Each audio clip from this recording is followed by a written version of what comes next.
அனுமதியின்றி தனது தயாரிப்பில் வெளியான பாடலை பயன்படுத்தியதற்காக நயன்தாராவிடம் தனுஷ் 10 கோடி ரூபாய் நஷ்டஈடு கேட்டது பரபரப்பை ஏற்படுத்தி வருகிறது. இந்நிலையில் தனுஷுக்காக நயன்தாரா செய்த தியாகத்தை நெட்டிசன்கள் ஒப்பிட்டு வருகின்றனர். அது என்ன, விரிவாக பார்க்கலாம்.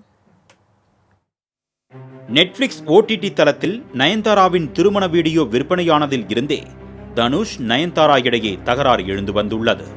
கடற்கரையில் விக்னேஷ் சிவனும் நயன்தாராவும் நின்று காதல் கொஞ்சி பேச, அதன் பின்னணியில் நானும் ரவுடிதான் படத்தில் இடம்பெற்ற நீயும் நானும் பாடலை ஒளிபரப்ப எண்ணினர்.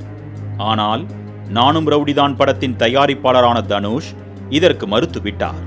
இந்த விவகாரம் சமூக வலைத்தளங்களில் பரபரப்பை ஏற்படுத்திய நிலையில் நெட்டிசன்கள் பழைய வரலாறை எல்லாம் திரட்டி ஒப்பிட்டு வருகின்றனர். யாரடி நீ மோகினி படத்தில் தனுஷ் நயன்தாரா ஜோடிக்கு ரசிகர்கள் மத்தியில் நல்ல வரவேற்பு இருந்தது. இதனையடுத்து உண்டர்பார் என்ற தயாரிப்பு நிறுவனத்தை தொடங்கிய தனுஷ் சிவகார்த்திகேயனை ஹீரோவாக வைத்து எதிர்நீச்சல் படத்தை தயாரித்திருந்தார். அதில் சத்தியமா நீ எனக்கு தேவையே இல்லை என்ற பாடலுக்கு சிறப்பு தோற்றத்தை ஏற்றிருந்த தனுஷ் நட்புக்காக நயன்தாராவையும் நடனமாட வைத்தார். இந்த பாடலில் 1 நிமிடம் 8 நொடிகளே தோன்றிய நயன்தாரா இதற்காக 1 ரூபாய் கூட வாங்கவில்லை என்று தகவல்கள் வெளியானது. நட்புக்காக தனுஷுக்காக பணம் வாங்காமல் நடனமாடியதாக அப்பொழுது நயன்தாரா பாராட்டை பெற்றார்.